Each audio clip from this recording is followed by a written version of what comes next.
I'll show up. What do I have to do? I don't know. I'll do whatever I have to do. We all have to do whatever Kevin I'll Feige hold says. the thing. I'll hold the clap thing. Do they still have that? Clap. They do. They do. It's digital. I'll hold that digital thing. I'll do it. But the way people would freak out if you came back, come on, man. Think about it. Take a few years off. Do a few Dr. Doolittles, a couple more Sherlock Holmes. You know, it's interesting watching Eddie Murphy in this last little period of time.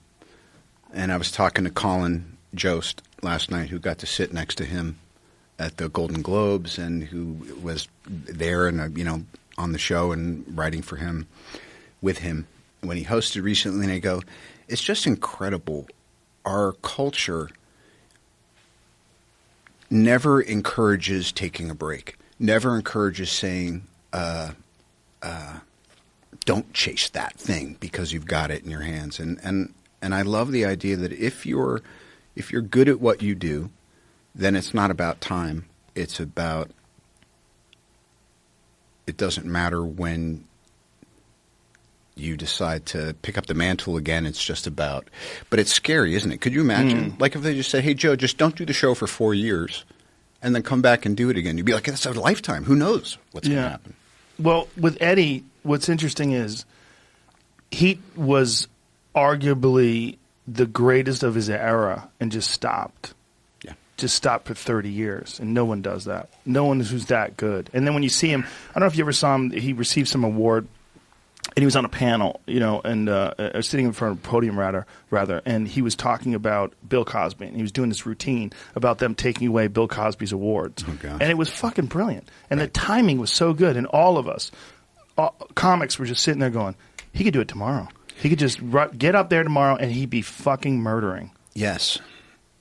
But it would be different. It'd be different. He's a different human. Yeah. This is one of the more interesting things about it. It's him talking about some of the more homophobic stuff that he did in the past. Now it makes him cringe and he just can't believe he was that person. But he was, when he did Delirious, I think he was like 22 or something crazy like that, which is just bonkers that he was that good. Anyway, I've been thinking about him lately in relation to a bunch of things, but also just that particularly nowadays, giving yourself permission to not have to jump because, strike the iron's hot, all that stuff. Yes. And maybe it's just as a bit of an anxiety to the times, which I remember too. Speaking of past generations, I remember growing up 1974, Nixon's black and white TV getting impeached. My dad and his buddies are whooping it up, but they're still pissed. And I'm going like, wow, it's not worse or better. It's different, but now it's on us. Yeah. So there's a bit of an urgency. And that whole thing of just being able to say, so to answer your question, to me, starting up again is off the table. I feel I've done all I could with that character.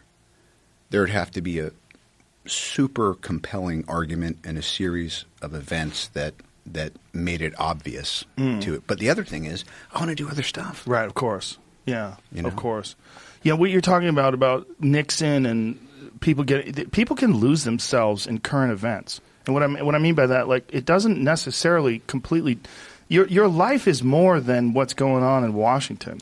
Hunter Thompson talked about that when he was running for sheriff in Aspen. He was talking about how local politics, like your neighborhood, that's real. Yeah. This actually can affect your life. What's going on in Washington, how much does that affect your day-to-day existence? It's very little. But for some people, it becomes an enormous portion of the real estate of their mind. It takes over most of their day-to-day consciousness, where they're consumed with it. And it becomes a thing they're cheering for or they're rooting against. And then, your life revolves on something that you have very little power over. Teams. Turf wars, interests. Yeah. Think globally, act locally. Right? Yes. It's a beautiful statement. It really is. It's one of those cliches that you don't even think about. But then I didn't know that was Hunter in that picture out there. To me, it looked like Joe Walsh. Could as easily fit Joe Walsh. He moved to Colorado too. Oh, wow. Yeah, the Rocky Mountain Way. Oh, damn if he didn't. Yeah. He once told me, I'll speak out of school, he said, Downey, you should just watch TV for a year, bro. I was like, thanks, Joe. And by the way, he's probably right. Probably right. Look, if you just hung back and just did nothing but watch TV for a year, the fucking ideas you would have. You'd probably have a really rock solid idea of what's going on. His was more trying to have enough things going on that I wouldn't have any ideas for a year, and then I'd give myself a break for a year. Maybe that's good too. See, I'm thinking differently. I'm thinking like analyze the landscape. I think Joe Walsh is one of the most underrated guys ever because he changed the fucking Eagles. The Eagles were one thing, and then Joe Walsh came around, like Victim of Love. That's Joe Walsh. Yeah. He came around and all of a sudden there was a rock to it. It's like they were kicking down doors and lighting shit on fire. It was different. Yeah. There was an edge to it, you know? He added crazy. He added crazy to this beautiful harmony. And I love it when the guys that added crazy go up to the thin veil between dimensions and say, I think I'm going to stay put. Yeah. And then all of a sudden they represent stability. They represent being okay, hanging up your guns. Yeah. And just being, well, free. That's everything. Everyone has to accept that at some point in time, right? I mean, maybe that's you and your glasses, right? Yeah. Because everyone has to accept that at one point in time you're going to have to get off the ride. But when you're doing great and you're kicking it, like boxers are a perfect example. They always last too long. There's only been a small handful, like Andre Ward recently, Marvelous Marvin Hagler in his prime. They just go, that's it, I'm done. And they actually are done. Almost every one of them comes back and almost every one of them chases that dragon. Here's why I love you. You're making an argument for and also the argument against me coming back and doing another Marvel picture. Listen, I'm not married to anything. Except my wife. But I'm not married to any ideas. All the ideas that I have are just like, maybe that idea sucks.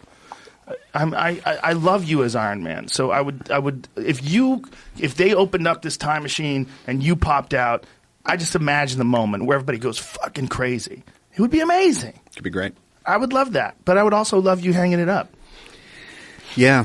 It's just, first of all, it's 2020 and I'm not an OCD guy, but I keep thinking, see clearly. See clearly even if your vision is going. And it's difficult because I feel like we all just get buffeted by feelings and ego or fears or little, chips of resentments or intuitions that are tied to something maybe higher but you think is out of your reach or whatever. So it was a perfect time. And I got to go have dinner with a bunch of the Marvel folks last night and kind of have just a little bit of extra closure because, the movie came out and it, was bananas and the directors are sending me pictures of like people flipping out in theaters when Tony snaps and I was like, whoa, this was kind of like a really big cultural thing. But then like Victoria Alonso, who's the head of VFX for all these movies, a literal super genius, or Kevin Feige or Favreau or Scarlett or some people that I've just been there with it for a long time. We were there experiencing it all when it came out, and then we see each other on a red carpet and it's not intimate, and then we kind of hadn't really had a chance just to do nothing, just hang out and have some crudité and kind of talk shit. So it was really interesting being here today because yesterday was this kind of last night was this kind of real, like felt like closing the circle on things a bit. That's got to be bittersweet. Yeah. But I like that you want to move on. And I like that you want to, and I like that you're doing something like Dr. Dolittle. Because you've done a lot of wild shit in your life. You've done a lot of wild shit in your career, but you sort of embody every new chapter with the same kind of energy, although there's a different result and a different piece of art. It's all the same you. And that's one of the more interesting things about people, and in particular actors, because actors get to be a bunch of different things. And it's one of the weirder things about that craft. Like when you see, a guy who's like Daniel Day-Lewis, who like embodies these different humans, like literally becomes different humans. But it's always Daniel Day-Lewis. You know what I mean? Like even though he plays these the There Will Be Blood guy and all these different psychopaths and various fascinating characters, it's always the energy. Like you're pumped to see him do it, right? And I think I feel the same way with you. It's like, I know you're an interesting guy. There's a lot of shit going on in your head. So when you dive into something, whatever it is, whether it's your character from Tropic Thunder or whatever it is, like it's gonna be Robert Downey Jr. diving into something. So I would imagine it would be kind of annoying, even though you are brilliant at Iron Man, to stay Iron Man. Yeah. Well, fortunately, I don't have to find out. Right. It's just interesting too. You know, life is doing something, and you know, I'm at this place. It's also it baffles me, confidence. What does it really mean? There was a period of time where I felt like I did the first Iron Man, and then I went and did Tropic Thunder, and then I was doing the first Sherlock, and I had my shirt off, and I was doing martial arts.